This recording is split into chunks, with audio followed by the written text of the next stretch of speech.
baik bagi kita yang menuntut Tuhan pas ini bukan kebetulan kita berkumpul, tapi kita hanya untuk memuji menyenangkan hati Tuhan. Haleluya.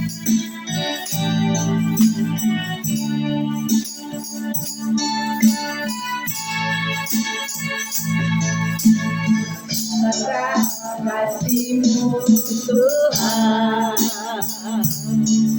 ku rasakan kuasa-Mu Tuhan, ku rasakan kasih kuasa Roh Kudus, ku rasakan kehadiran-Mu. Kali lagi kita katakan kasih-Mu Tuhan, oh, rasakan kuasa-Mu Tuhan, rasakan kasih kuasa Roh Kudus, rasakan kehadiran-Mu.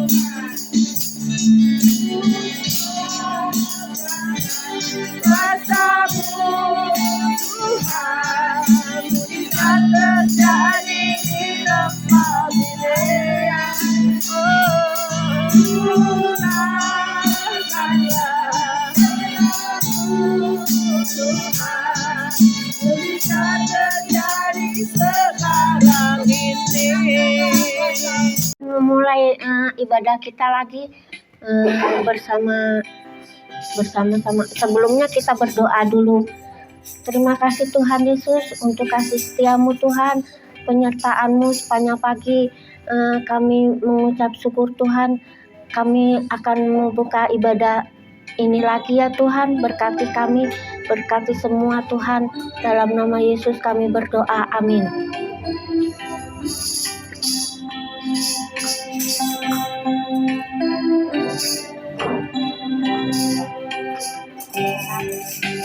Bapa Engkau baik, Bapa Engkau baik, Kau selalu baik kepadaku.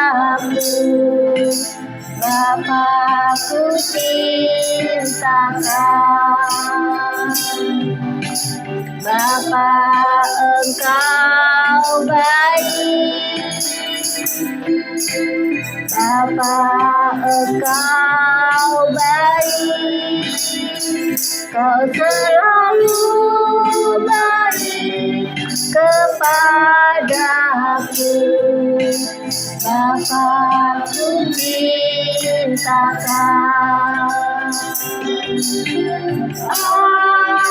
aku memuji-Mu, aku menyembah-Mu, nyanyi haleluya.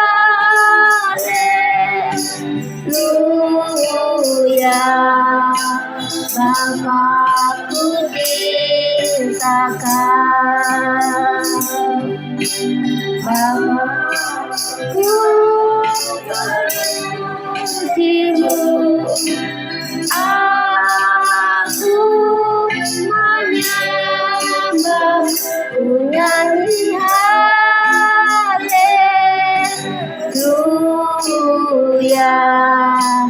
Bapa-Ku cintakan, Bapa-Ku cintakan, Bapa-Ku cintakan.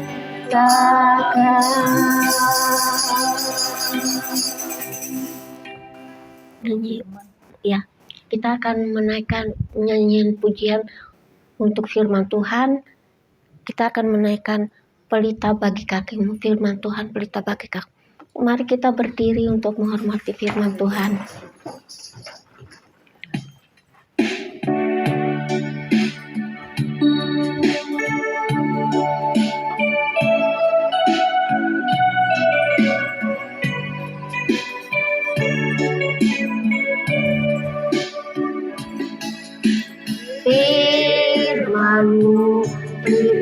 bagi kakiku, terang bagi jalanku.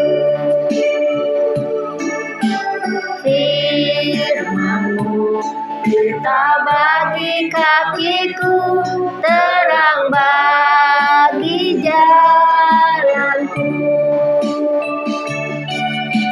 Waktu ku bimbang dan hilang jalanku, tetaplah Kau diisiku, dan takkan ku takut, asal Kau bersertaku, besertaku selamanya.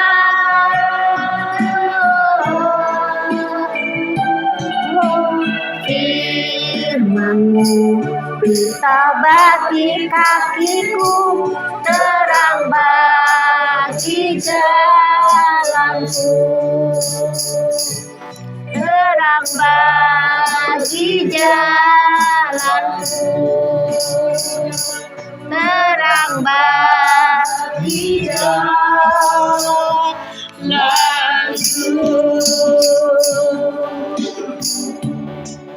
Sebelum kita mendengarkan firman, saya mau mengajak kita semua berdoa. Kita satu dalam doa. Bapa di surga, Tuhan Yesus Roh Kudus, kami mengucap syukur Tuhan, Engkau telah mengumpulkan kami di sini Tuhan, di tempat ini. Kami percaya bukan suatu kebetulan ya Tuhan kami berkumpul di sini, tapi ada maksud Tuhan sehingga kami boleh sama-sama berkumpul di tempat ini ya Tuhan. Tuhan, sebelum kami mendengarkan firman-Mu ya Bapa, kami mau mohon ampun atas segala kesalahan dosa kami Tuhan. Tolong sucikan, kuduskan setiap pribadi kami Tuhan, layakkan setiap pribadi kami untuk menerima firman-Mu ya Bapa. Juga Tuhan, hamba mohon Tuhan untuk mengurapi lidah bibir hamba-Mu yang akan menyampaikan kebenaran firman-Mu Tuhan. Kiranya firman yang disampaikan bisa sesuai dengan isi hati-Mu ya Bapa. Dan kami percaya setiap firman yang ditaburkan tidak akan kembali menjadi sia-sia, tapi akan tertabur di setiap tanah hati dan memberikan dampak yang positif di dalam kehidupan kami sehari-hari ya Tuhan.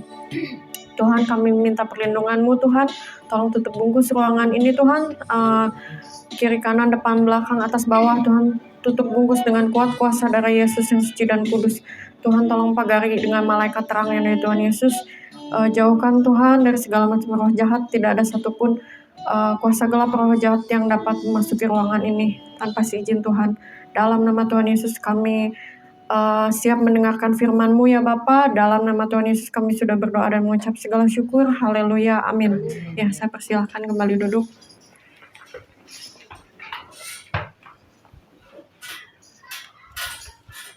Ya, shalom ya semuanya. Masih semangat? Sesi terakhir? Semangat. Ya. Kali ini saya mau membawakan firman tentang pemulihan gambar diri. Mungkin ada yang udah pernah dengar di sini. Ada yang tahu gambar diri itu artinya apa? Boleh jawab. Gambar diri itu artinya bagaimana kita memandang diri sendiri. Nah, itu artinya gambar diri ya. Karena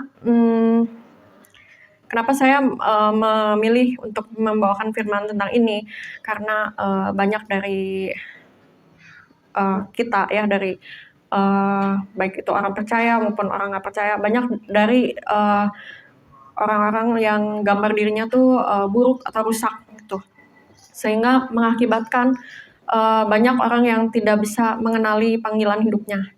Nah, itu pentingnya mengenali gambar diri kita dulu.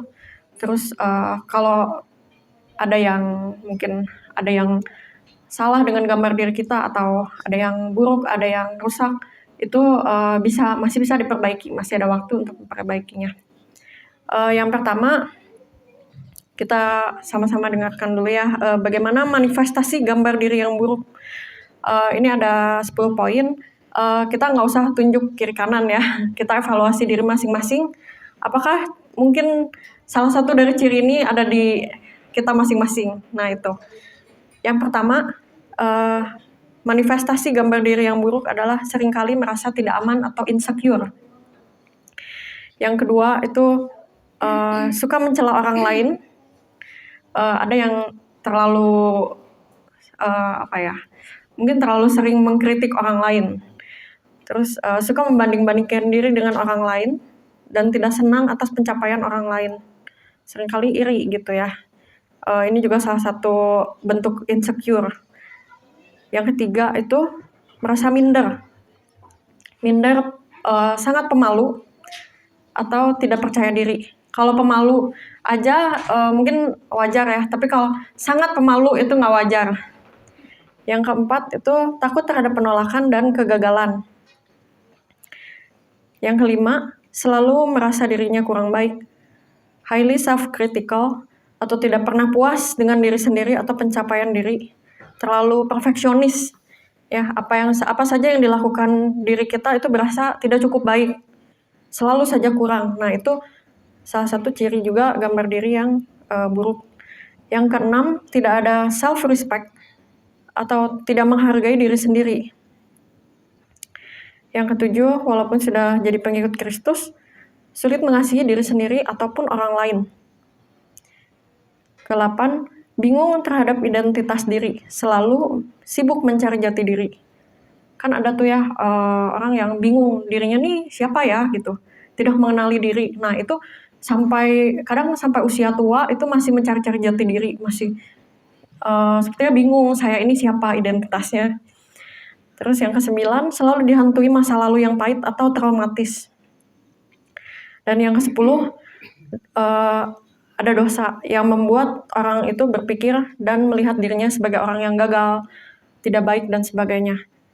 Nah ini sekalipun sudah bertobat, mungkin masih ada orang-orang percaya yang karena dosa di masa lalu itu masih merasa dirinya itu tidak pantas gitu. Di Alkitab itu tokoh Alkitab yang menurut saya itu contoh yang gambar dirinya baik itu Daud. Kita lihat dari Mazmur 139. Kenapa sih saya sebut Daud itu gambar dirinya baik? Mazmur 139 ayat 13 dan 14. Boleh kita baca bersama ya.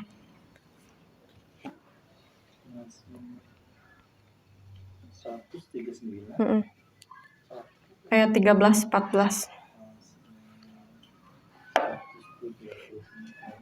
13-14. Udah dapat semua ya? Kita baca 1, 2, 3. Sebab engkaulah yang membentuk buah pinggangku, menenun aku dalam kandungan ibuku. Aku bersyukur kepadamu oleh karena kejadianku dahsyat dan ajaib. Ajaib apa yang kau buat dan jiwaku benar-benar menyadarinya. Ya. Nah, di sini Daud sendiri yang berbicara ya, aku bersyukur kepada Tuhan oleh karena kejadianku dahsyat dan ajaib. Ajaib apa yang kau buat dan jiwaku benar-benar menyadarinya. Bukan hanya sekedar di pikiran ya, tapi jiwanya Daud benar-benar menyadari kalau kejadiannya dia dengan keberadaan dia di dunia itu dahsyat dan ajaib. Dia benar-benar bersyukur atas dirinya. Nah, lalu bagaimana memperbaiki gambar diri yang rusak atau yang buruk? Yang pertama, kita bisa menyadari bahwa kita adalah ciptaan Tuhan yang luar biasa. Sama seperti Daud ya. Kan firman Tuhan juga berkata melalui Daud, kalau setiap kita diciptakan itu unik, berbeda, limited edition. Sekalipun ada anak kembar ya, mungkin kembar 2 atau kembar 3. Tapi kan pasti masing-masing pribadi itu punya keunikannya masing-masing. Tuhan menciptakan kita sedemikian rupa, sebegitu baiknya. Bukan mass production ya, tapi masing-masing kita tuh diciptakan punya dengan karakter sendiri, keunikan sendiri. Bukankah itu karya yang luar biasa dari Tuhan gitu? Itu kan masterpiece-nya Tuhan. Nah, kalau kita nggak menyadari bahwa kita itu ciptaan Tuhan yang baik, ya itu salah satu penyebab dari kita nggak mengenali diri kita dan kita nggak mengerti gambar diri kita, siapa identitas kita sesungguhnya. Maka dari itu yang pertama yang harus kita lakukan untuk memperbaiki gambar diri yang rusak adalah menyadari bahwa kita adalah ciptaan Tuhan yang luar biasa. Apalagi kita sudah ditebus dengan darah Yesus yang mahal di kayu salib. Mungkin bisa kita tanya ke diri sendiri ya, apakah kita berharga dengan Tuhan menebus kita, maksudnya Tuhan rela mati untuk kita, Tuhan menebus kita dengan darahnya mahal.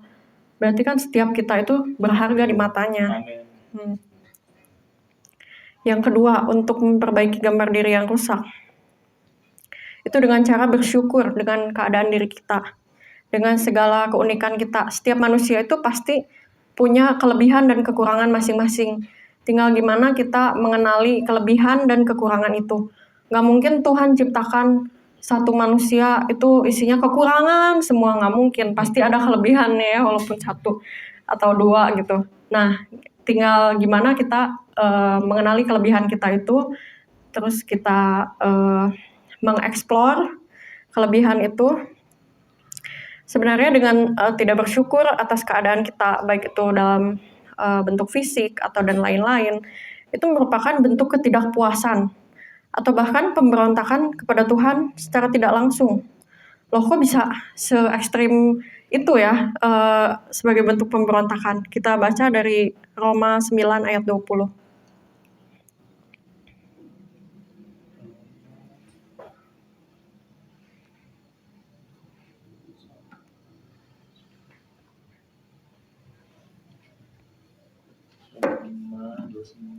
Roma 9 ayat 20.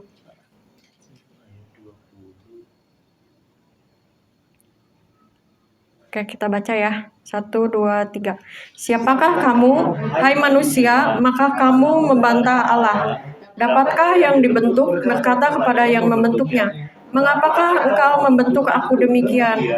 Nah, ya mungkin pernah ya pastilah ada satu waktu dalam hidup kita yang dimana kita tuh nggak bersyukur atau kurang bersyukur ya atas apa yang Tuhan kasih kepada kita, baik itu fisik. Kok saya gini sih misalnya, kok saya gitu, orang lain kok lebih bagus ya misalnya, atau lebih cantik, lebih ganteng, lebih kurus, atau lebih ya lebih wow, lebih apa.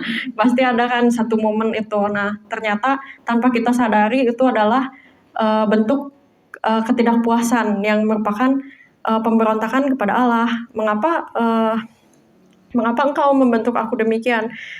Sedangkan firman Tuhan berkata, siapakah kamu hai manusia, maka kamu membantah Allah? Dapatkah yang dibentuk berkata kepada yang membentuknya? Ya udah pasti nggak bisa lah ya. Ya yang jelas kita kalau udah tahu ini adalah satu kesalahan, kita sama-sama minta ampun ya, karena dosa ketidakpuasan itu. Terus yang ketiga, bagaimana memperbaiki gambar diri yang rusak itu dengan mengenali panggilan Tuhan bagi setiap orang percaya. Kita baca dari Yesaya 61 ayat 1 dan 2.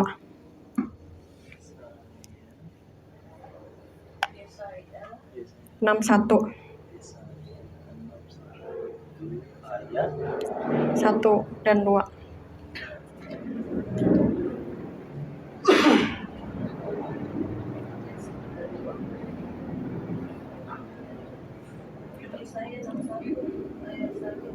Ya, kita baca sama-sama ya. Panggilan Tuhan bagi setiap kita nih yang ada di sini, juga yang buat yang nonton video YouTube di rumah ya. 1, 2, 3. Roh Tuhan Allah ada padaku, oleh karena Tuhan telah mengurapi aku. Dia telah mengutus aku untuk menyampaikan kabar baik kepada orang-orang sengsara dan merawat orang-orang yang remuk hati, untuk memberitakan pembebasan kepada orang-orang tawanan dan kepada orang-orang yang terkurung kelepasan dari penjara, untuk memberitakan tahun rahmat Tuhan dan hari pembalasan Allah kita, untuk menghibur semua orang berkabung. Nah, apa luar biasanya ya tugas yang Tuhan berikan untuk setiap kita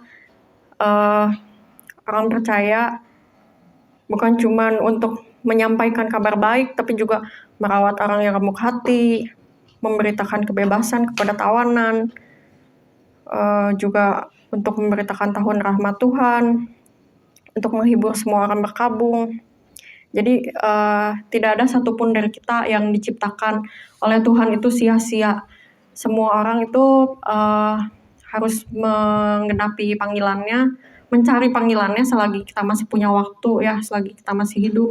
Tuhan berikan waktu kepada kita, berikan umur 1 hari lagi, 1 hari lagi, 1 hari lagi. Jangan biarkan itu hanya lewat begitu saja, tapi setiap hari ayo kita sama-sama cari panggilan kita, bekerja sesuai panggilan kita, juga